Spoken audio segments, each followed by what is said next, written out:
how I became more confident and started loving myself more. Big feet, small feet. I know when you're doing this technique, it's gonna be hard at first. Another thing that I do to help myself feel more confident, so don't be afraid, don't think less of yourself, because you are good enough. You just have to find that good in you and bring it out.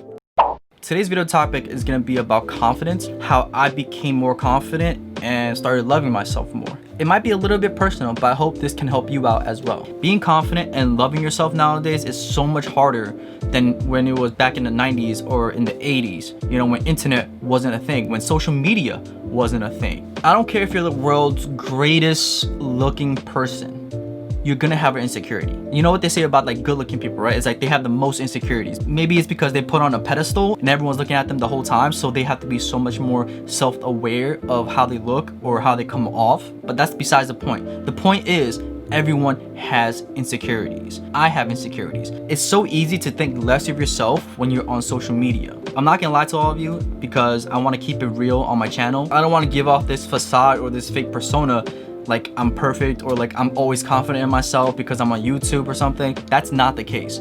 Confidence is something that you can build. It's not something that you're born with. One of the insecurities that I was dealing with was comparing myself to another YouTuber, comparing my numbers, my subscribers, my views to another YouTuber. I've been doing YouTube for so many years, and then this one person does YouTube for like not even a year and blows up, and I'm sitting here like, what am I doing wrong? How come I'm not good enough? And think about all these questions. And I'm sure all of you have one way or another compared yourself with somebody else that you don't even know. Like you compare your life to theirs and it's not adequate enough, and then you think that like you're not good enough because you don't have that life. And I think that's one of the problems. It's not the fact that like you're not good enough, it's just the fact that everyone's different. Everyone's life is different. Everyone's circumstances is different. I think the first thing you have to do when you want to be more confident is to get off social media. Take a social media detox. I think Instagram's the top, the worst like social media app that makes people feel inadequate, makes people feel less of themselves, because all you see is pictures of fit people, of beautiful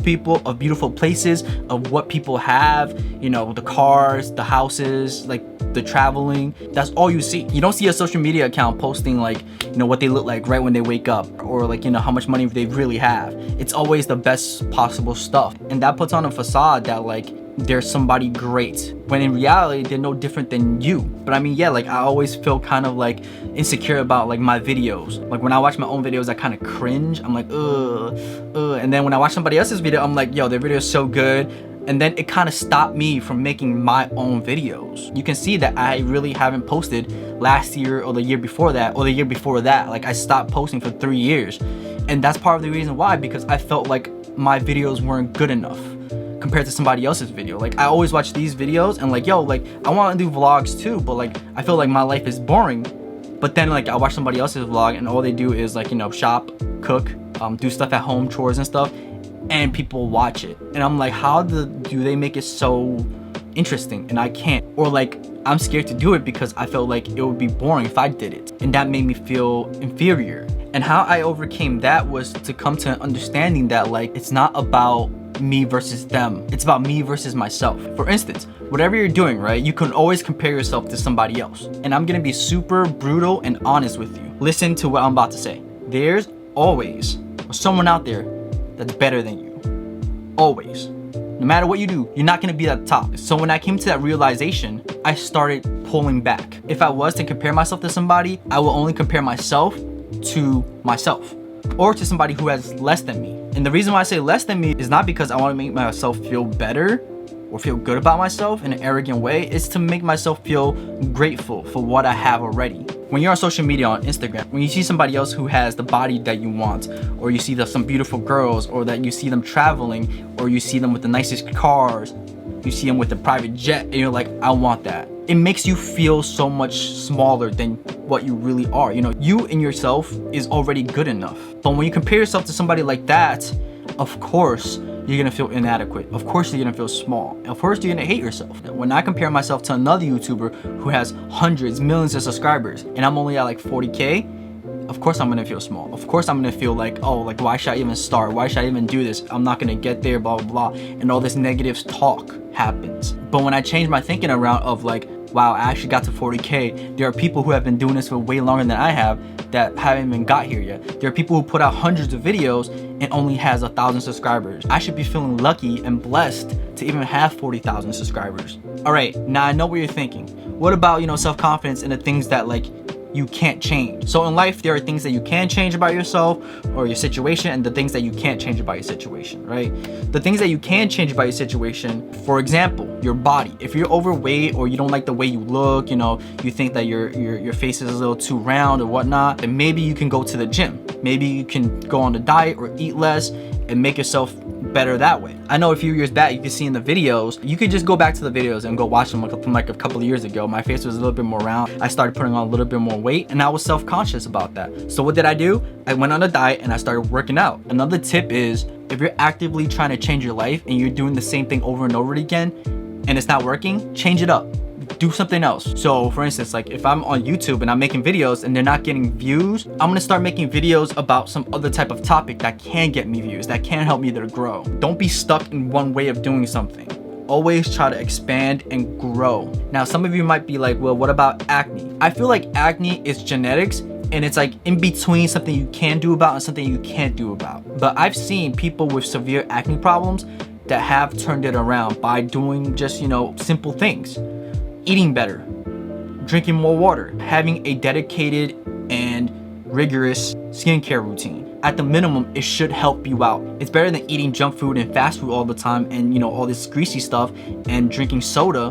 That only makes it worse, right? So like there is something you can do about it. Like, now here's the real meat of the situation. Here's the whole thing that brings it all together. The things that you can't change, the things that you can't do anything about, such as if you're balding, such as you have some type of genetic defect, so you have like a sixth toe or maybe like a third nipple or something weird like that. If you have big ears, if you have big feet, small feet, big hands, you're hairy. But I mean, if you're hairy, you can still do something about that, right? You can like shave or something. For me, one of my insecurities is that like I'm not 6 foot, and height is something you can't really change unless you get the surgery. But then the surgery is like very complicated and it could lead to other problems later on down the line, because you're essentially breaking your bones and try to make them grow, which is like, why would you break your bone? That's a bad thing. So now I'm assuming your question is, yes, Jay, the things that I can't change, how do I deal with that? How do I move on from that? How do I become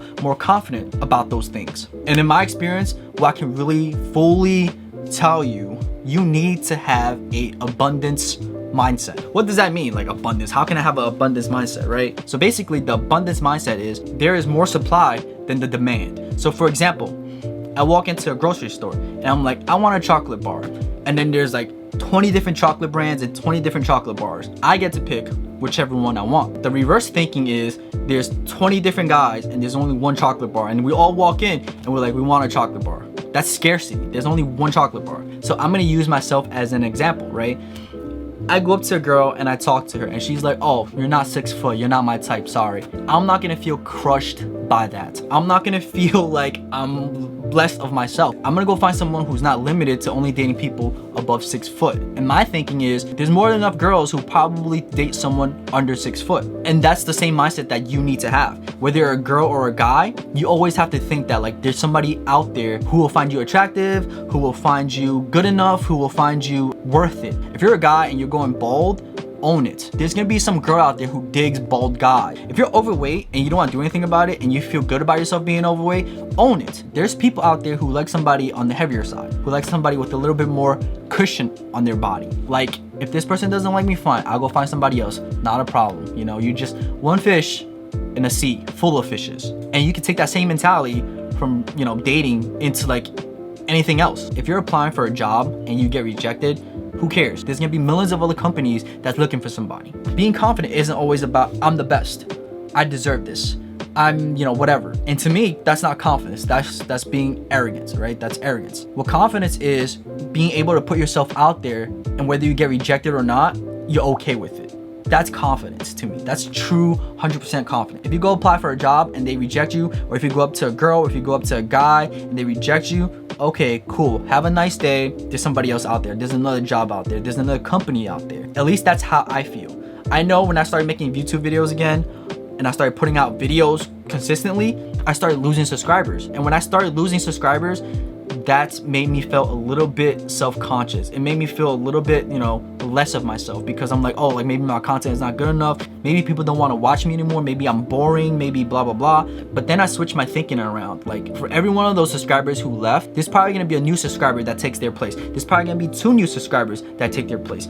It's a world full of possibilities, and to be confident, you need to be able to think that way. Another thing that I do to help myself feel more confident and to practice self-love is to say positive affirmations. You know, you can either write this down, or you can look in a mirror, like look yourself in the eye in the mirror, or just close your eyes and take deep breaths and say positive things about yourself. Whether you believe it or not, do it. Do it with a smile on your face. Now, when you're doing this technique, you're gonna say something like, I am good enough. As you're saying the words, your brain's gonna think, no, you're not. You're not good enough. No one likes you. No one likes your videos. Your videos suck. They don't get views, blah, blah, blah. Your brain's gonna say that. Your brain's gonna say something of those type of negative thoughts to you. So how do I know this? Because when I started doing it, that's what happened to me. My brain started saying all these negative things to me. So the way I kind of dealt with that was, when I'm saying those words or writing those words down, I try to concentrate on each word I'm writing or saying, so that my brain doesn't have that mental capacity to say those negative thoughts to me while like I'm kind of just, you know, writing or saying those words, because your body goes on autopilot and your brain thinks of other stuff. So I try to stay as present as possible and as focused as possible at what I'm saying or what I'm writing down. So let's say I'm thinking to myself, or like I'm saying out loud, I am good enough, I am successful, I am creative. When I'm saying those words, I'm concentrating on each word. I am creative. I am good enough. That way your brain doesn't have time or energy to go against what you're saying to yourself or what you're writing down. The brain is forced to focus on every single positive thing you're saying to yourself. And that in turn gives you a more positive aura and a more positive feeling. I know when you're doing this technique, it's gonna be hard at first, but after you do it for a while and after you keep practicing it, it will get better and you'll feel better about yourself. I don't know if it's the same for everybody else that's gonna try this, but I hope it is. And I hope, you know, you feel more confident about yourself, and I hope you love yourself more, because everyone's special in their own different type of way. Everyone has something to provide for the world. So don't be afraid, don't think less of yourself, because you are good enough. You just have to find that good in you and bring it out. But yeah, hope this video helps. Thank you all for watching. Thank you all for subscribing. Let me know in the comments below what other videos you want me to make, or what other topics you want me to cover. Yeah, thank you all for supporting me. Peace.